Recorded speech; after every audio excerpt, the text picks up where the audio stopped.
15 رجب सन 60 हिजरी को मुआविया की मौत के बाद लोगों से यजीद की बैत ली गई। यजीद ने बरसर इक़्तिदार आने के बाद इन चीदा अफराद से बैत लेने का फैसला किया जिन्होंने मुआविया के ज़माने में यजीद की बैत करने से इनकार कर दिया था। इसी बिना पर उसने मदीना के गवर्नर वलीद बिन उतबा बिन अबी सुफियान के नाम में ख़त अरसाल करके मुआविया की मौत की खबर दी। बाद यजीद की तरफ से एक और भी ख़त लिखा गया जिसमें हामियों और मुखालफिन के नाम भी थे जिन्हें कत्ल करने की हिदायत की गई थी। वलीद ने मरवान की मुशावरत से मज़कूरा अफराद को दारुल अम्मारा में बुलवाया।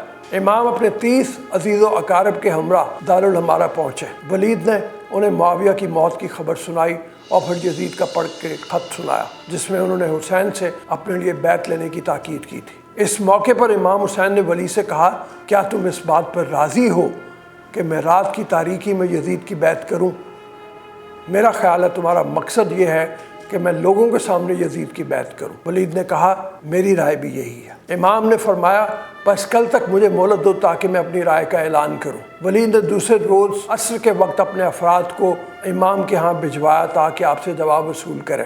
ताहम इमाम ने एक और रात की मोहलत मांगी जिसे वलीद ने कबूल किया और इमाम को मोहलत दे दी। इमाम आली मकाम ने देखा कि मदीना मज़ीद पुरअमन रहा, चुनाचे इमाम हुसैन ने मदीना छोड़ने का फ़ैसला किया।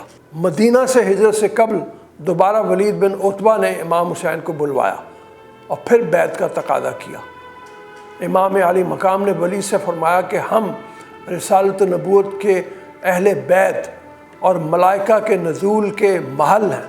मुझ जैसा शख्स यजीद जैसे शख्स की बैत कैसे कर सकता है? ये तारीख साल जुमला कहकर अपने जवानान के साथ वापस आ गए। मरवान जिसे कि रसूलुल्लाह ने कुरान की वही में क़यानत की वजह से मदीना बंद कर रखा था और हुक्म दे रखा था कि मेरे बाद जो खलीफा है इसे मदीना से 3 कोस दूर करता जाए, क्योंकि इसने वही में ख़यानत जैसे सख्त जुर्म का इर्तिकाब किया था। इसकी सज़ा के तौर पर हज़रत सल्लल्लाहु अलैहि वसल्लम ने इस पर मदीना तो रसूल में दाखिला के दरवाज़े हमेशा के लिए बंद करने का हुक्म सादर फरमाया था। इसी बिना पर हज़रत अबू बकर सिद्दीक़ ने खिलाफत का मनसब संभालते ही इसे मदीना से और दूर भेजने का फरमान जारी किया। हज़रत अबू बकर के बाद हज़रत उमर बिन अल-ख़त्ताब ने भी रसूलुल्लाह और हज़रत अबू बकर की पैरवी में मरवान बिन हक्म को मज़ीद 3 फरसख दूर कर दिया था। मगर जब हज़रत उस्मान गनी ने मनसब खिलाफत संभाला तो कराबतदारी की वजह से इसके साथ नरम हो गए। ख्याल रहे कि ये अम्बी होने के साथ साथ हज़रत उस्मान का दामाद भी था। इसी रिश्तेदारी की वजह से हज़रत उस्मान ने इसे मदीना के गवर्नर का ओहदा सौंप दिया। ये शख्स अपने ससुर की इनायत पर शुक्रगुजार होने के बजाय हज़रत उस्मान रज़ी अल्लाह अन्हा के लिए सरदर्दी का मूजब भी बनने लगा, क्योंकि इसे मदीना बदरी का बहुत कल्क था जिसकी बिना पर यह ख़ानदान नबी सल्लल्लाहु अलैहि वसल्लम से बुग़्ज़ व अनाद और हसद में मुब्तला था। हैरत यह है कि जब यजीद जबरी खलीफा बना तो उसने अव्वलीन तौर पर इसे ही माज़ूल किया और इसकी जगह अपने चचाजाद वलीद बिन उतबा को गवर्नर मुकर्रर कर दिया। इसी मरवान ने यजीद का कुर्ब हासिल करने के लिए वलीद को मशवरा दिया कि इमाम हुसैन को दरबार से ना जाने दो, बल्कि इन्हें फौरी कत्ल कर दो। अगर तुमने आज इन्हें कत्ल ना किया तो फिर तुम कभी इन पर गलबा ना पा सकोगे और इन पर हाथ डालना मुश्किल हो जाएगा। वलीद ने कहा, अफसोस है तुम पर जो मुझे ऐसा काम करने पर उकसाता है जिसमें मेरी दीन और दुनिया की तबाही है। मुझे हरगिज़ पसंद नहीं कि मैं उन्हें कत्ल करूं, यहाँ तक कि अगर वो बैत से भी इनकारी हों तो भी मैं उन्हें हरगिज़ कत्ल ना करूँगा। खुदा की कसम वो अतात खुदाबंदी का मीज़ान है। अगर कोई उनके खून से हाथ आलूदा करेगा तो खुदा के नज़दीक मरदूद होगा।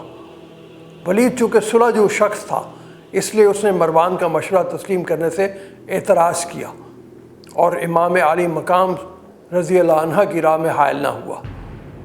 हज़रत इमाम हुसैन अलैहिस्सलाम वलीद के दरबार से घर लौट आए। जब रात हुई तो अपने जद्द अमजद की मुतहर व मुनव्वर कब्र की ज़ियारत के लिए तशरीफ़ ले गए और रोज़ा अत्थर पर यूँ अर्ज़ गुज़ार हुए, मेरे प्यारे नाना या रसूल अल्लाह, मैं हुसैन बिन अली आपका लाडना नवासा, आपकी लख्त जिगर महबूब तरीन बेटी का नूर नज़र बेटा हूँ। आज मैं आपकी उम्मत में आपकी यादगार हूँ, वो उम्मत जिसे आपने मेरी अताअत का हुक्म दिया और वही उम्मत आज हमारे दर पे आज़ार है। इसलिए आज मैं आपके हजूर इल्तिजा लेके आपको गवाह बनाने आया हूँ। کہ آپ شاہد رہنا کہ آج مشکل کی اس گھڑی میں امت نے مجھے تنہا چھوڑ دیا ہے اور کسی نے میری مدد نہیں کی، بلکہ ناقدری سے میری وقت ضائع کر دی۔ دنیا کی رنگینیوں میں کھو کر ان ناقدروں نے میری حرمت اور میری آپ سے نسبت و قرابت کا بھی کوئی لحاظ نہ رکھا۔ اب میں آپ کی خدمت میں یہ شکایت لے کر آیا ہوں کہ آپ ہی میرے ہادی و مولا ہیں۔